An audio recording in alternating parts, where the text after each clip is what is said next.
Warahmatullahi wabarakatuh. Bismillahirrahmanirrahim. Alhamdulillahirabbil alamin. Wassalatu wassalamu ala asyrofil anbiya'i wal mursalin sayyidina wa maulana Muhammadin wa ala alihi washabihi ajmain, amma ba'du. Yang kami hormati Bapak Kepala Kantor Urusan Agama Kecamatan Tegalsari, yang kami hormati segenap teman-teman penyuluh, yang kami hormati para bapak serta saudara nadir yang ada di wilayah Kecamatan Tegalsari. Alhamdulillah, pagi hari ini kami bisa bersilaturahmi di hadapan panjenengan semuanya dalam rangka mengemban amanah dari Badan Wakaf Indonesia Perwakilan Kabupaten Banyuwangi. Selawat dan salam mudah-mudahan tetap tercurahkan kepada junjungan kita Nabi besar Muhammad Sallallahu Alaihi Wasallam. Para bapak dan saudara sekalian, ini kami mengisi pembinaan ini sudah di hari ketiga. Insyaallah nanti habis zuhur kita adakan pembinaan di KUA Kecamatan Gambiran. Para bapak, ibu sekalian saya hormati, kenapa kita perlu melakukan beberapa pembinaan nadir? Karena ketika panjenengan sudah menjadi nadir, itu ada tugas dan kewajiban yang harus dilaksanakan dengan sebaik-baiknya. Kenapa? Karena nadir niku kalau tidak menjalankan amanah, di samping memang mendapatkan berupa, kalau tidak amanah itu kan dosa ya. Di samping mendapatkan dosa, kalau menurut undang-undang itu nadir itu bisa dipenjarakan. Ini kersane semerep. Jadi sekali lagi, ketika orang itu sudah tercantum dirinya ada di dalam akte ikrar wakaf, dia masuk dalam nadir, itu kalau tidak sesuai dengan aturan, tidak amanah, itu bukan hanya dosa, tapi juga menurut undang-undang itu bisa dipenjarakan. Nah, makanya kami melakukan upaya edukasi, melakukan pembinaan kepada para nadir agar beliau-beliau yang sudah tercantum menjadi nadir di akte ikrar wakaf ataupun di sertifikat wakaf itu ada konsekuensi, bukan hanya konsekuensi di akhirat, tapi di dunia itu juga kena aturan-aturan yang terjadi. Jadi pun gampil ya bagus. Wah ini jadi nadir iki enak. Nah ini di Indonesia itu enten aturan-aturan yang mengatur kaitannya tentang persoalan nadir. Makanya kami keliling melakukan pembinaan agar kami bisa memberikan ilmu bagaimana orang yang sudah diberikan amanah sebagai nadir itu bisa menjalankan dengan baik. Bapak ingkang kula hormati, maka tugas kula sebagai Badan Wakaf Indonesia itu, tugas kula nggih, singkat-singkat mawon. Tugas kami yang pertama adalah melakukan pembinaan terhadap nadir dalam mengelola dan mengembangkan harta benda wakaf. Tadi sudah disampaikan oleh Pak Kepala KUA. Di samping kita ingin memberikan penjelasan kaitannya tentang aturan-aturan nadir, pembinaan ini juga dilatar belakangi oleh beberapa konflik yang terjadi di masyarakat kaitannya tentang wakaf. Dados kula niki menyelesaikan kasus sengketa wakaf itu, ada yang masih masuk pada taraf mediasi, dipertemukan antara pihak-pihak yang bersengketa. Ada juga yang sudah masuk ke kepolisian, ada juga yang sudah masuk ke pengadilan. Jadi masalah sengketa wakaf niki urusannya ada yang sebatas masih mediasi, dipertemukan di pihak sengketa dengan ini, dengan ini, dengan ini. Ada juga yang sudah ke kepolisian. Hari Rabu kemarin kula dipanggil ke kepolisian, juga dimintai keterangan atas beberapa sengketa wakaf. Beberapa bulan yang lalu juga kami setiap hari Rabu niku hadir ke pengadilan. Juga dijadikan orang yang karena badan wakaf itu bagian lembaga yang menyelesaikan wakaf, kami juga ikut terlibat dalam proses pengadilan. Itu yang sekarang terjadi. Kalau contohkan beberapa kasus wakaf yang selalu dimulai dari keteledoran, ketidakamanan nadir. Sing celak-celak mawon. Nek teng Banyuwangi niku yang kemarin di pengadilan sudah selesai sengketa niku Masjid Cengho. Nanti mireng Pak nggih. Nanti mireng enten Masjid Cengho. Masjid sing bangunane kaya Cina. Itu selesai kasusnya niku nembeh beberapa bulan yang lalu. Apa di antara yang menyebabkan terjadinya itu? Ngeten. Enten tiyang sugih iki aku duwe tanah dibangun masjid sampean kelola. Kudune orang yang dipasrai kan nadir gitu. Kudune nek wis ngoyo ngene iki harus diproses secara administrasi. Iku ning KUA dan sebagainya. Napa jawabane nadir? Sing wakaf lho kanca kuplek. Sing wakaf lho wis akrab karo aku.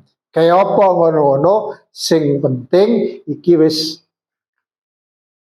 proses berjalan sampai sekian tahun, ternyata sing gada tanah Cengho itu munting, Wak. Munting beda pikiran.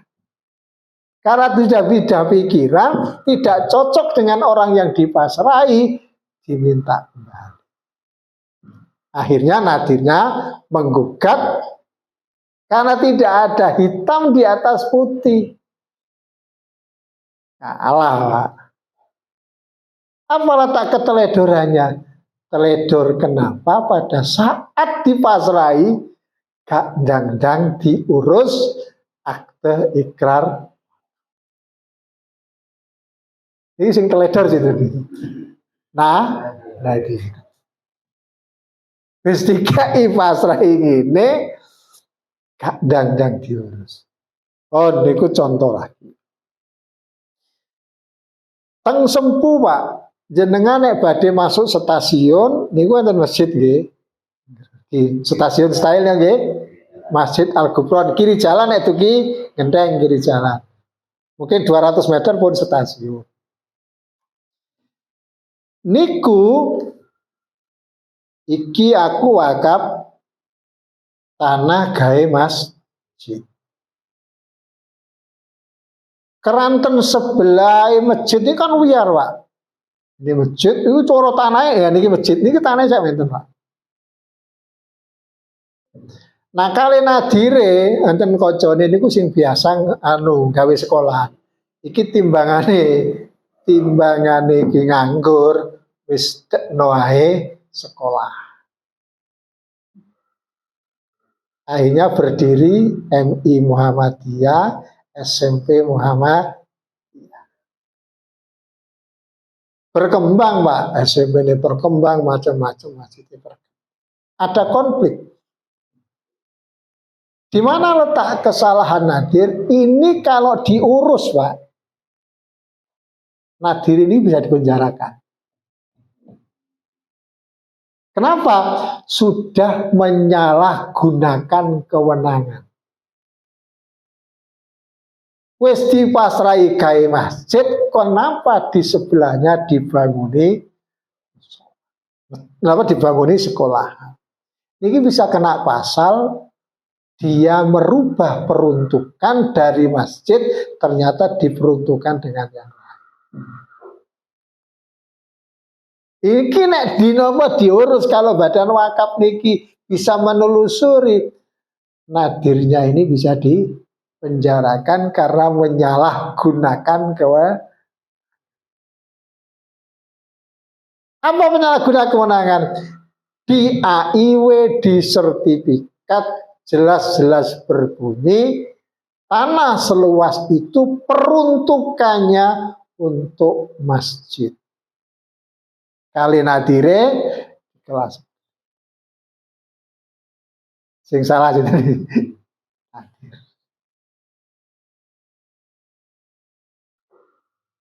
Teng Bangu. Semerep tanu niki Gunung Serawet. Nah, ngadapi niku enten napa namine? Enten masjid. Iki wakaf digawe masjid pun berdirilah masjid. Amal pun jamaah pun bolang Pak berapa tahun. Si pengelola masjid niki tengah jengi kan enten tanah malih Pak. Iya enake iki dituku ae. Bareng-bareng Pak ditumbas. Mantun niku didirikan bangunan. Karepe si pengelola masjid, kados Pak masjid. Tidak ada musyawarah sejak awal karena walaupun wakif itu pun lepas Pak, kalau urusan ngeten-ngeten ini kedah dimintai persetujuan. Kak moro-moro Nadir nggih ngadeg teng mriki Pak.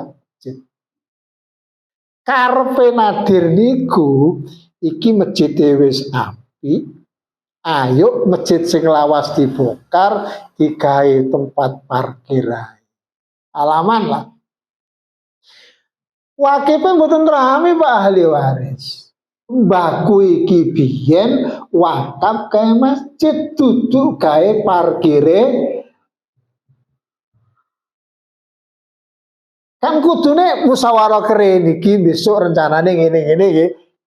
Wis pokoke Nadir wis pokoke gini bangun. Maune niku nggih pokoke siki dibongkar, digawe halaman masjid. Boten rame lho mbahku iki biyen parkir apa sak wakaf digawe masjid. Menurut pemikirannya dhek mungkin beda ditempati sepeda karo ditempati sujud. Rame Pak geger antaranya Nadir pengurus takmir dengan ahli waris geger. Apa yang terjadi saat ini akhirnya pecah jadi dua. Niki ngedekne masjid dhewe ya Jumatan dhewe, sing niki nggih masjid dhewe ngedekne Jumatan dhewe gur dileti kalen alit. Nek Jumatan nggih madhepe speaker nggih adep-adepan Pak. Banter-banteran. Mungkin khotbah yo ono materine opo? Iku lek materi. Terjadi. Karena apa? Kalau sudah menyangkut ada niki nyangkut wakaf, niki kedah. Hati-hati. Nggih niki kan. Malih niku sing celak niki baru. Sing rame malih saniki teng Tanpo Celuring. Enten tiang wakaf. Sebetulnya dalam aturan lama itu ketika wakilnya sudah tidak ada, nadir ini bisa mengurus tapi tidak AIW tapi akte pengganti. Nah ternyata nadir yang dipasrah ini di dalam AIW dan sertifikatnya, dia itu memposisikan diri sebagai wakil dan juga sebagai nadir. Padahal di dalam ketentuannya nadir ini cuma ngurus teng KUA biar keluar sertifikat akte pengganti. Tapi ternyata di dalam akte ikrar wakaf itu dia di dalam akte ikrar wakafnya itu memposisikan diri sebagai seorang wakil juga sebagai nadir. Nah ini kan sudah menyalahi aturan. Banyak Bapak sekalian kang hormati kasus-kasus sengketa wakaf akibat tidak pahamnya nadir dalam mengelola wakaf. Makanya kita terus menyampaikan ini karena nopo. Ngeten Pak. Teng Indonesia niki ibadah yang enten hubungannya dengan manusia yang lain niki negara niku selalu hadir, Pak. Ya. Kenapa? Kalau negara tidak hadir niki bisa rusak. Contohnya gitu. Makanya ngeten. Indonesia niki selalu mengatur ibadah-ibadah yang ibadah itu ada hubungannya dengan manusia yang lain. Contoh, enten undang-undang perkawinan. Undang-undang perkawinan ini dalam rangka nopo? Mengatur agar manusia warga negara niki bisa menjadi damai. Sebab nek sing didamel niku namung aturan agama tok. Pokoknya ana sing lanang wedoke saksine waline ijab kabul kan pun manten, Pak. Kawin lagi. Lho nek napa namung damel niku tok. Oh niki bisa tembuti-buti rapi nih. Karena ini menyangkut ada haknya orang lain, negara hadir. Keluarlah undang-undang. Dengan undang-undang seperti itu orang tidak sembarangan nengkono kawin. Dengan adanya undang-undang itu diatur. Ojo sampai iki wong akeh bojone di mana-mana ternyata tidak bertanggung. Maka untuk bisa bertanggung jawab niku negara hadir diatur. Wong nek arep rabi loro kudu ngene. Niku teng kitabe mboten enten. Adanya di undang-undang teng kitabe kan mboten enten. Harus napa surat yang detail-detail surat kan mboten. Itu diatur di dalam undang-undang perkawinan. Karena apa? Menyangkut hak orang. Makanya negara hadir. Tapi nah ibadah-ibadah yang murni hubungannya pribadi dengan Allah itu tidak ada undang-undangnya. Napa namanya syahadat? Ini benar undang-undang syahadat. Sholat tidak ada undang-undang sholat karena itu murni hubungan pribadi kali Allah. Tapi ibadah mengandung hubungan dengan orang lain, ini negara hadir. Perkawinan, enten undang-undang. Dalam rangka apa? Ketika ada masalah, penyelesaiannya adalah lewat undang-undang. Termasuk wakaf. Nah menurut syariatnya kan wakaf sing penting saya mewakafkan kepada panjenengan. Iki hartanya, ini ijabe selesai. Perlu kenapa negara hadir yang namanya hubungan dengan manusia niki karena manusia ini kan kadang bisa berubah pikiran ini. Nek terjadi perubahan pikiran ini nanti diatur lewat undang. Iki nadiri. Ya wis aku dipasrahin nadir. Kan tidak ada ketentuan harus begini negara. Itu namanya ibadah yang ada hubungannya dengan manusia yang lain selalu dia. Zakat ini ada hubungannya dengan orang lain. Maka negara hadir, ada yang namanya undang-undang zakat. Haji juga ngoten. Haji ini kan tidak betul sakit, sakarpe dewi, moro-moro budal, nolong. Karena ini menyangkut di pihak lain, orang lain, muncullah yang namanya undang-undang haji dan seterusnya. Nah makanya hal-hal yang menyangkut ibadah hubungannya dengan orang lain, Indonesia ini diatur lewat undang. Nah, makanya tugas kami yang pertama, monggo Pak Heru. Salam. Nanti yang Jadi kenapa kami ini melakukan pembinaan Nadir tadi dalam rangka agar Nadir ini bisa menjalankan tugasnya dengan lagi secara teknis Mas Heru yang menjelaskan.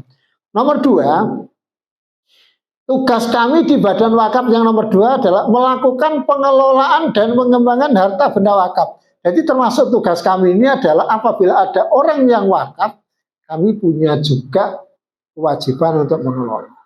Akan tetapi Bapak Saudara sekalian ingkang kula hormati, selama sekolah menjabat sebagai Ketua Badan Wakaf Banyuwangi 2 periode ini, karena ini tahun terakhir, kami belum ada orang yang wakaf tanah. Apa yang sekarang kami kelola dan kami kembangkan, sekarang kami sedang mengembangkan yang namanya wakaf dengan uang. Jadi sekarang kami lagi mengembangkan wakaf dengan uang. Caranya gimana? Jadi jenengan kalau punya uang 1 juta, jadi yang bisa mendapatkan corotan KUA itu AIW, bisa mendapatkan sertifikat kalau uang yang diwakafkan itu minimal nilainya 1 juta.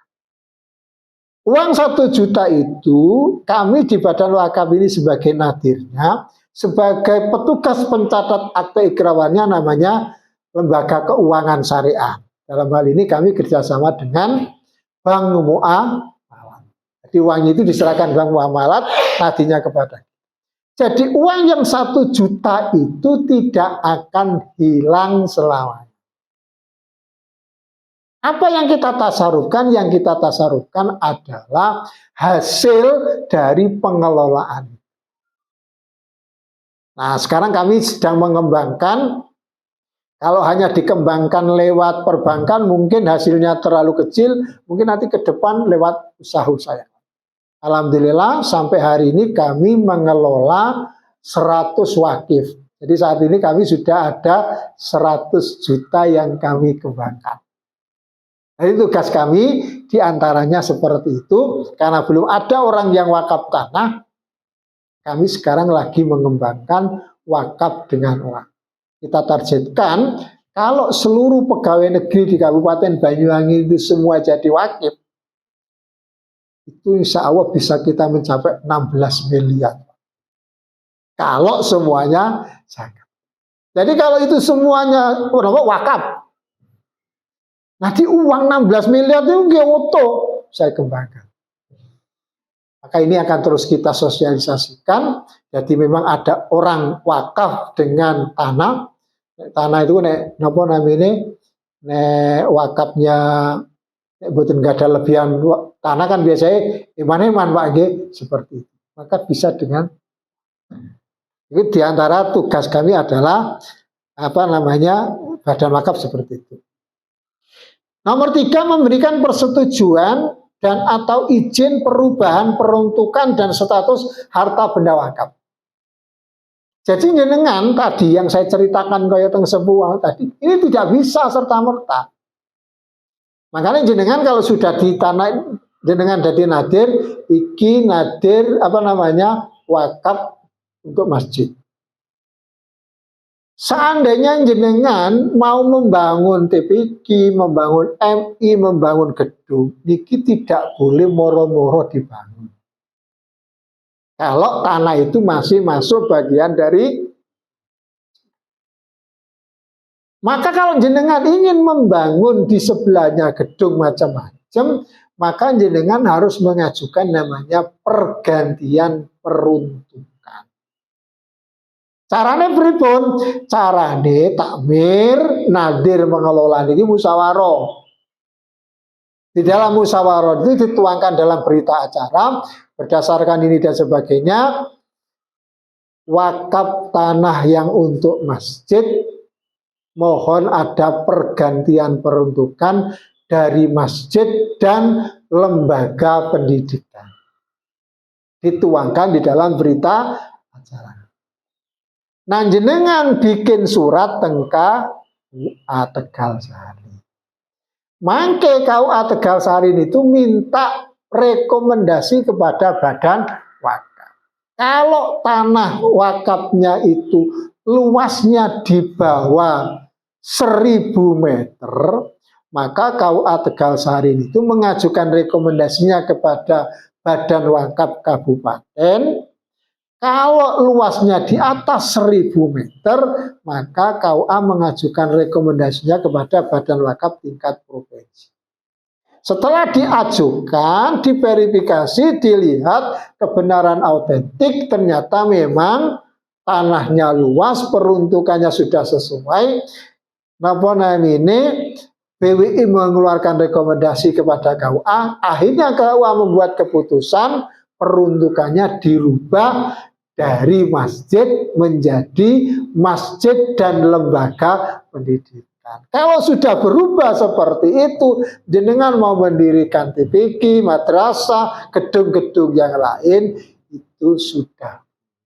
Kalau belum mendapatkan rekomendasi, tadi saya ceritakan, kalau badan wakaf berkenan untuk mempersoalkan, nadirnya itu bisa dipenjarakan karena menyalahgunakan peruntukan. Apakah ada nadir yang sudah dipenjara? Enten Pak, di Jombang itu ada nadir sudah masuk penjara goro-goro karpe dhewe ngedek di bangunan di luar ketentuan yang sudah. Oke, kena jadi tugas kita seperti itu.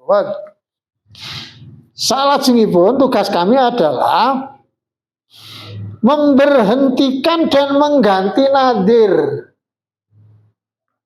Jadi jenengan jadi nadir masjid. Ternyata lingkungan masjid ini mesti bikin surat aduan kepada BWI bahwa nadir ini tidak amanah, tidak macam-macam. Dan juga wakif itu mengetahui ternyata aku wis wakaf saat ini kok gak jelas.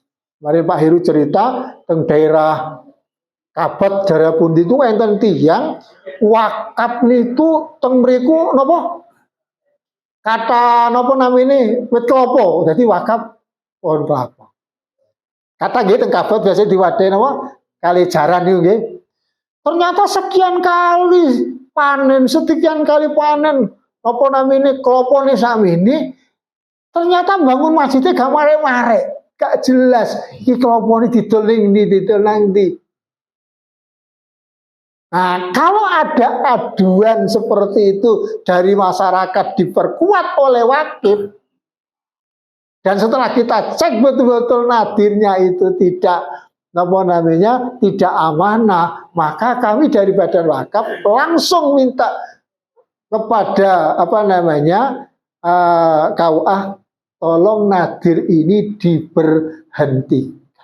Kalau sudah diberhentikan, sudah tidak punya kewenangan. Atau lagi, bagaimana kalau jenengan mau mengganti nadir? Nah juga, jadi jenengan biasanya nadirnya kan gansal, ya. Ternyata 5 ini tinggal 2. Wis gak wis gak mungkin bisa menjalankan. Tolong jenengan juga bisa mengajukan pergantian. Siapa yang punya kewajiban untuk melakukan pergantian? Nadir yang masih ada itu. Kecuali nadirnya 5 ini pun mboten enten sedaya. Jadi kalau nadir itu 5 sudah belas mboten enten, baru takmir niki musyawarah untuk minta pergantian nadir. Caranya ini wow, dari hasil musyawarah takmir diajukan kepada KUA minta rekomendasi kepada badan wakaf untuk dikeluarkan. Jadi itu penting seperti itu. Itu makanya tolong beliau-beliau yang sudah diberikan amanah menjadi nadir ini kita betul-betul dijalankan dengan baik. Kalau tidak, kami punya kewenangan untuk memberhentikan. Ngelereni itu ada. Kalau ada nadir, usahaku pokoknya.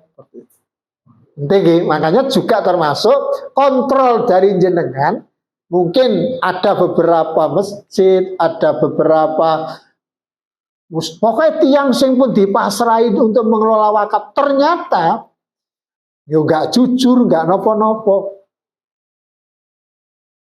Oke, nanti diterangkan juga oleh Mas Heru, apakah nadir itu bisa mendapatkan bayaran? Bisa, Pak. Terutama wakaf-wakaf sing produktif. Tapi tidak boleh melebihi dari 10%. Itu akhirnya nanti ada ketentuannya itu. Jadi kan seandainya tidak ada aku wakaf apa jenenge sawah. Nadir ini bisa mengambil hasil dari sawah itu, tapi tidak boleh melebihi dari 10%. Jadi jenengan paribasane aku nadire masjid ono uang wakaf sawah 1 hektar. Nah setiap panen jenengan 5 orang kakak nadir itu, tapi kadang-kadang uang itu nggih kono sawah jaluk. Tapi secara undang-undang itu diperbolehkan. Betul nggih? Nah, maka tugas kami adalah memberhentikan dan mengganti. Berikut tugas kami adalah memberikan persetujuan atas penukaran harta benda wakaf. Ya, contoh, teng daerah Probolinggo sampai ke barat, niku kan enten proyek jalan tol, Pak nggih, iki contoh. Mungkin enten mriki enten jalan apa namanya niki? Tembus niku Dasri sampai niku. Kalau di situ ada tanah wakaf yang kena proyek demi kepentingan umum seperti itu, maka boleh dipindahkan atau ditukar guling. Tentunya gantine kudu yang lebih bagus, aja gantine sing tambah. Nah, biasanya tuh sing kasus jalan tol. Sing kata sudah terjadi itu di Probolinggo ke pundi ke barat karena sudah kena jalan tol. Nah, biasanya niku bagian pelaksana tol niku nawari kepada si pihak nadir dan masyarakat yang kena niku. Iki sing enak dipindah nang ndi. Nadir ini yang menentukan kan milih, Pak. Tentu nadir dengan pertimbangan nek tak pindah ini harapannya jamaah yang sudah pernah sholat di masjid ini tetap melaksanakan kegiatan di tempat. Dipilih, Pak. Kalau sudah ditentukan, ini oleh pengembang proyek itu sudah, Pak. Tanahnya dibangun dengan bagus, yang biasanya masjidnya rotok reot-reot, di sini bangun secara. Nah, untuk mengalihkan dari harta benda wakaf satu dari tempat ini ke tempat lain, kami punya tugas untuk melakukan persetujuan. Tentu kami melakukan persetujuan itu atas dasar kula takoni kene nadire masyarakat